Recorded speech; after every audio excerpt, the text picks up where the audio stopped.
We'll take questions for Coach. First question over here on the right side in the front. Oh, man. Coach, well, first of all, congratulations. Why do you think this is just the beginning for this special group, not the end of a journey, but like you said up on the stage, the beginning of something? You know, Pat Riley said something many years ago. I used to have it up on my board when I was a head coach in Sacramento, and I talked about the evolution in this game and how you go from a nobody to an upstart, and you go from an upstart to a winner, and a winner to a contender, and a contender to a champion. And the last step is after a champion is to be a dynasty. So we're not satisfied. We accomplished something this franchise has never done before, but we have a lot of young, talented players in that locker room. And I think we just showed through 16 playoff wins what we're capable of on the biggest stage in the world. And the best part about it is the people I just did that with. I mean, I love those guys. I love my coaches. Stan and Josh Kroenke are incredible owners. Their support, their continued belief. Calvin Booth, first year as a GM. And I just have to say on a personal note, a huge thank you to my mother and father. You know, I just spoke to them, let them know how much they're a part of this. Their love and support all along has meant the world to me. My beautiful wife, Jocelyn, my two daughters, Caitlin and Bridget. I'm a really blessed person, and I'm really enjoying this moment. So don't screw it up by asking a stupid question. All right, I won't. Standing on the front right. Uh-oh. He will. Two things. First half, three-point shot just would not go down. So talk about the fight and the feistiness of this team tonight. And second, go back to your parents. I know you text your dad all the time. What does it mean for a coach's son to I don't know, do your dad proud by winning this championship? Well, to your point, the first question, foul trouble, Aaron, Nicola, Jeff. I thought DeAndre played a few minutes, but he went out there and did his job. So you couple the foul trouble with we couldn't make a free throw or a three-point shot, and we're down 7 at halftime. And that was my message at the break, kids, was that, you know what? We haven't played well. We've had foul trouble. We can't make a shot. We're only down by 7 points. And what I was most proud about was that throughout the game, if your offense is not working and your shots are not falling, you have to dig in on the defensive end. And I thought our defense tonight was great. The one area that was troublesome was their offensive rebounding. We were defending. We just weren't finishing it off with a rebound.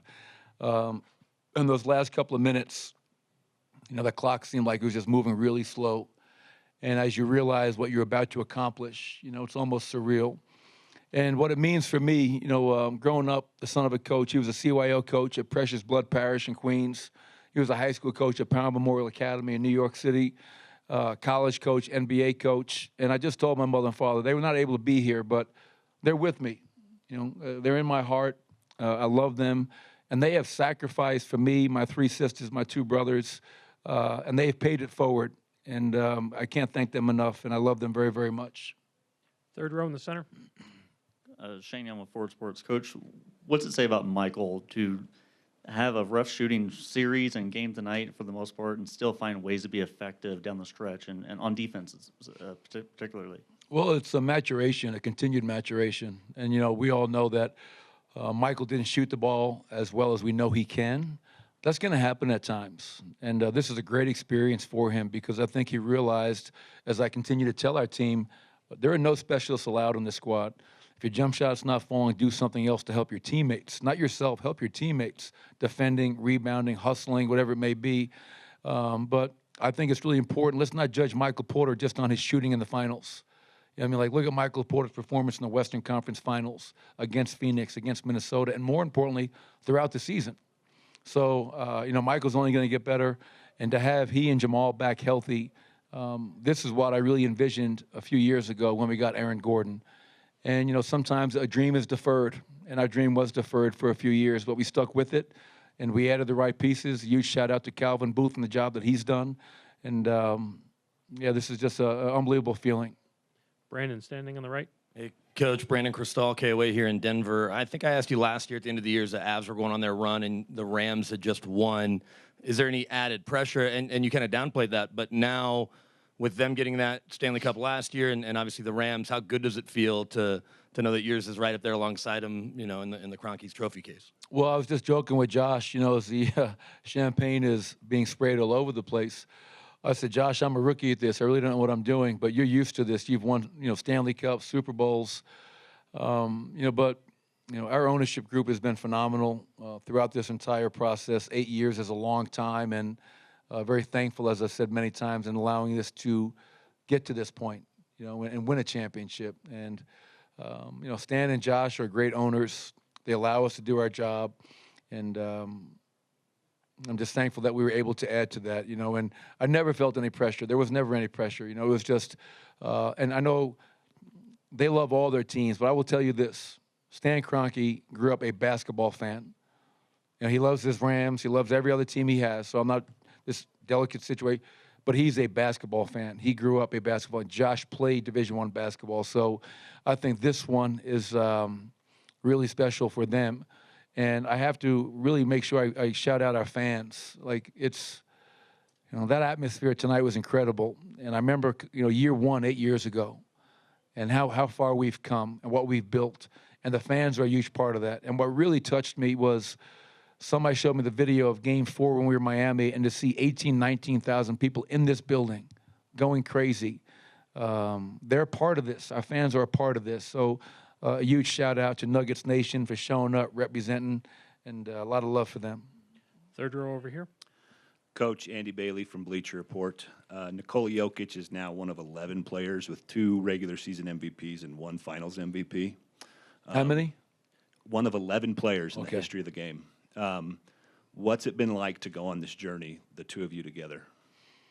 It's been amazing, because you can look at it one of two ways. You can look at it from the basketball perspective, 2 MVPs, finals MVP, world championship, and everything he's done on the court.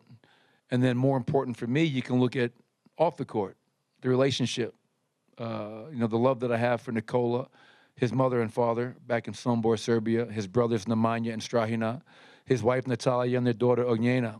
They're a wonderful family that I've gotten very close to. And I've said this many times before, but Nikola, even tonight, like, he's kind of acting like this was like another game. He's never changed with all the success, and he never will. It's just not in his nature. So, I love Nikola. 8 years, love Jamal. 7 years, been through a lot. And just for all of us to stay the course, to challenge ourselves, to all get better collectively, individually. It's great to be a part of such a historically great player who's an even better person, and I mean that sincerely. This is not coach talk. Nikola is just a great, great man. Mike in the back, and then Chris before Nikola comes in. Mike Singer, Denver Post. Michael, I think after the Lakers series, it didn't hit you that you guys were going to the finals until maybe you were on the flight, and you kind of woke up from a dream a little bit. Has it hit you that you guys have won? If you've wrapped your head around it, and if not, when do you think it might hit you? It hasn't hit me, and I don't think it's going to hit me tonight because I'm going to drink too much. These moments are surreal. I mean, like, I got in the league 22, 23 years ago, and I dreamed of becoming a head coach, not knowing if I'd ever be given that opportunity. It doesn't come easy. My father was a head coach once, and he's the best coach I know. So to get to this point, to win a championship, is just, as you reflect upon all the people who helped you get here. I mean, my high school coach, Bobby Farrell, Seton Hall Prep. My prep school coach, Tom Blackburn, who passed away last year. The coaches I worked for in college, Pete Gillen. I mean, like, everybody like Greg Campy that gave me an opportunity to grow and improve, to get to this. This is like a many, many year-long process, and you don't do it by yourself. And from my family, from my wife, from my daughters, from my mother and father, from my 3 sisters and my 2 brothers and everybody else along the way, I just want to say thank you, for believing in me and supporting me, and just giving me that unconditional love all the time. Chris, right here in the front, last question. Chris Thomas in Denver Gazette. Back to Michael Porter Jr. What do you think of the spark he gave you there late in the third quarter? You had the play where he dribbled the ball through his legs, and then a minute or two later he hit the big 3. It's just stick-to-itiveness, staying with it, not feeling sorry for yourself. It's one of my favorite poems, D.H. Lawrence, Self-Pity. And, I hate people that feel sorry for themselves. And Michael didn't. All right, I'm not making shots. So what? What else can I do to help this team win a championship? And that play where he went between the legs and finished was amazing play. And that three that he hit, you could feel the whole arena be like, wow, there is not a lid on the rim. We can actually make shots tonight. So, and I think it's important for everybody to understand that Michael's a young player. He missed his rookie season. He played 9 games last year. And I did my radio show a week ago, and one of the hosts said, a lot of people in Denver are wondering if you're going to make a change to your starting lineup. After a win, mind you. I said, no, of course not. Michael Porter is our starting small forward, and he's a big part of our future. And I know the next time he's on the stage, he's only going to be better off for going through this experience. Thank you, Coach. Everybody, thank you. Cheers.